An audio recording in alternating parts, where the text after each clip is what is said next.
Welcome to Chat with Charlie on Mum Matters, the real talk podcast for mums navigating the beautiful chaos of motherhood.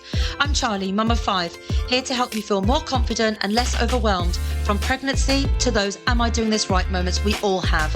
We talk about the stuff that no one prepares you for, so go and grab a cuppa and let's dive in.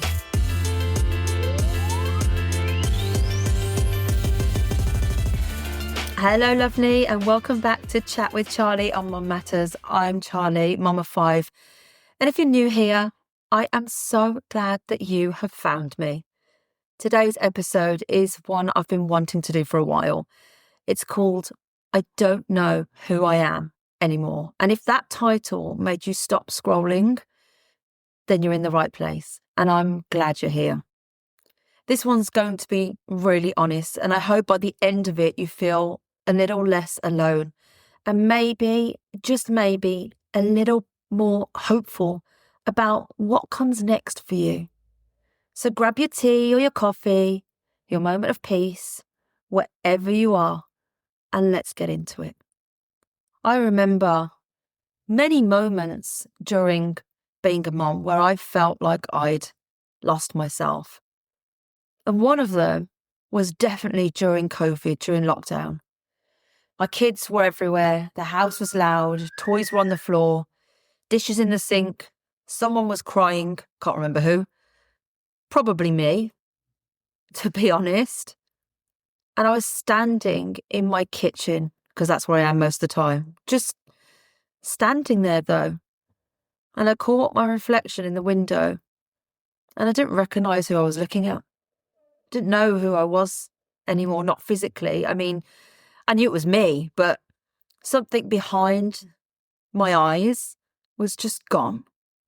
And I just started crying.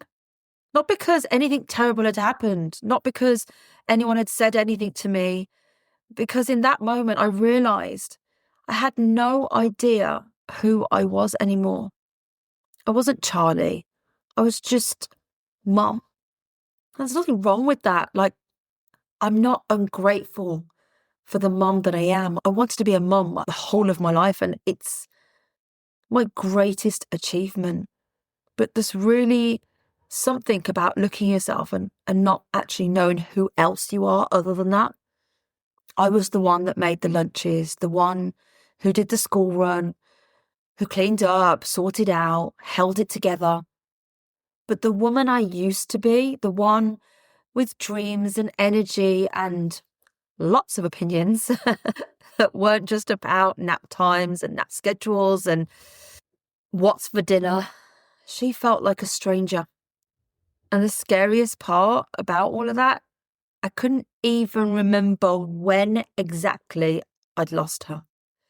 It wasn't one moment, like I said, there's many moments where I felt like that, but it was a slow fade, bit by bit, baby by baby, year by year, until one day I looked up and thought, where did I go? If you've ever felt like that quiet ache of not recognising yourself, I really want you to know something. I think this happens to many of us as mums. And it's really not that you're ungrateful for being a mum or anything that you've had for your kids, for your baby. You're not a bad mum for feeling like that. I think it's a very normal feeling. You're just a woman who's been pouring from an empty cup for so long, you forgot that you're allowed to fill it back up again. And here's what I wish someone had told me back then.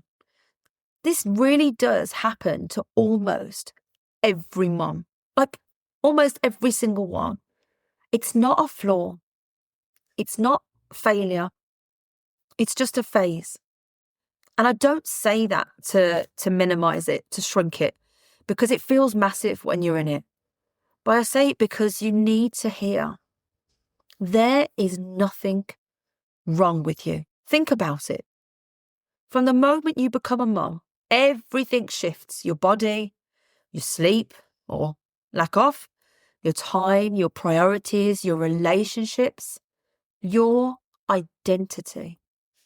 You go from being a woman with a name, with interests, with a life that was completely yours, to being someone's everything overnight.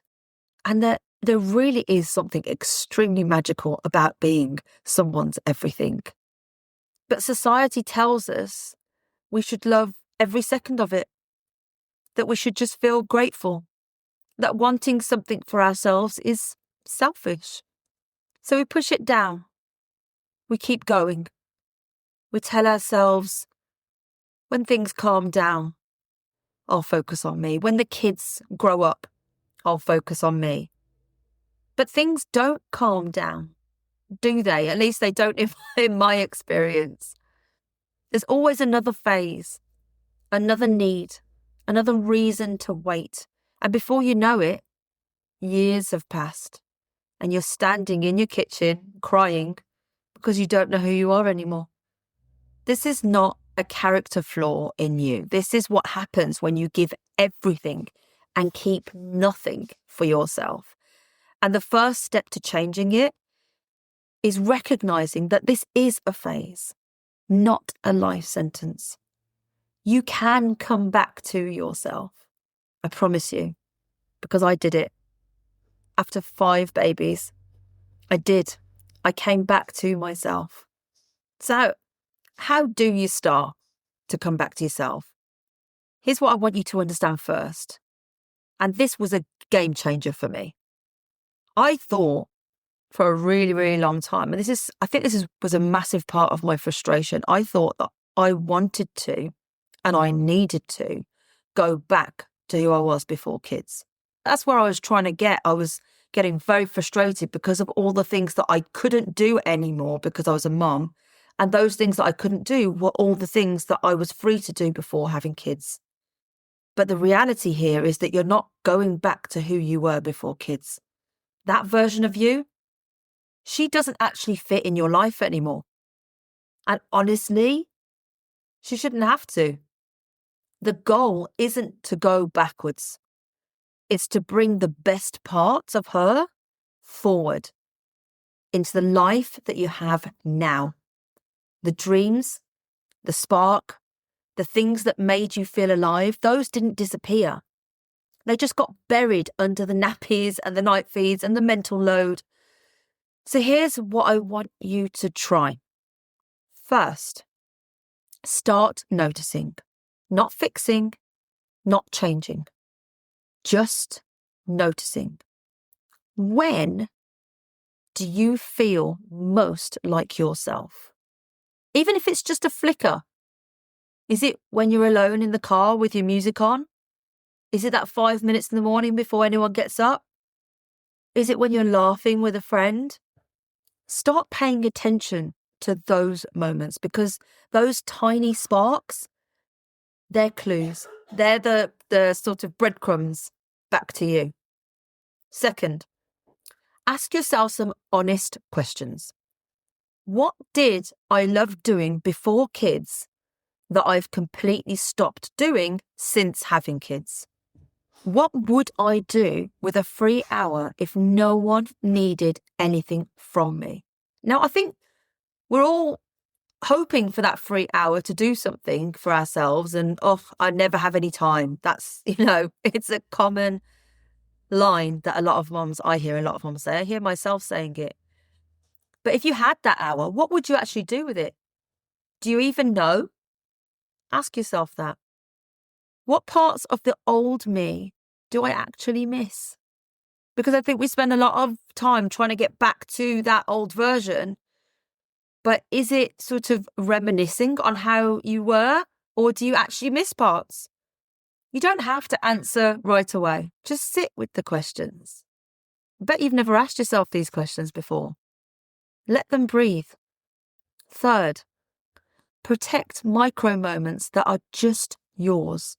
I know you don't have hours. I know you barely have minutes. I get it. Believe me. But even 5 minutes counts. When you take 5 minutes uninterrupted just for yourself, it's actually quite significant. Having your breakfast in silence. I try to do that every morning, and it really is a game changer. A podcast on your walk. I can recommend one. Music in the car. A workout before anyone wakes up, or if you're working from home in your lunch hour, something that's just yours. These aren't luxuries. They're actually lifelines. They're how you start building yourself back in. And here's the mindset shift that changed everything for me. I stopped waiting for when things calm down, because they really never do.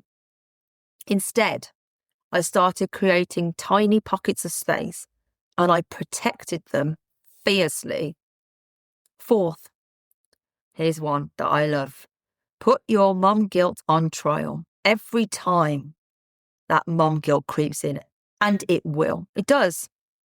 I want you to ask yourself one question. Is this guilt because of something I actually value, or is it just noise? 9 times out of 10, it's noise. What do I mean by that? I mean, is it something that you actually value in your parenting, what you're teaching your kids, what you value in your parenting journey? Or is it something that you've heard from somewhere else? It's something that someone else values from society, from mums in the playground. Noise is society telling you that you want something for yourself. Noise is society telling you that wanting something for yourself makes you a bad mum.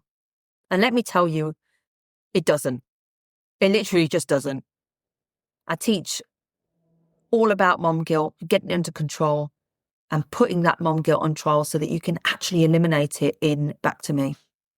Everything I just shared with you, this is exactly what I teach inside Back to Me.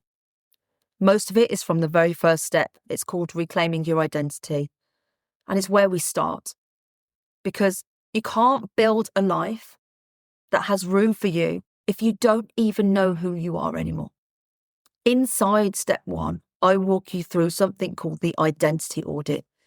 It's a way of reconnecting with who you were, not to go back to her, but to understand what parts of her you are bringing forward into your mum life right now.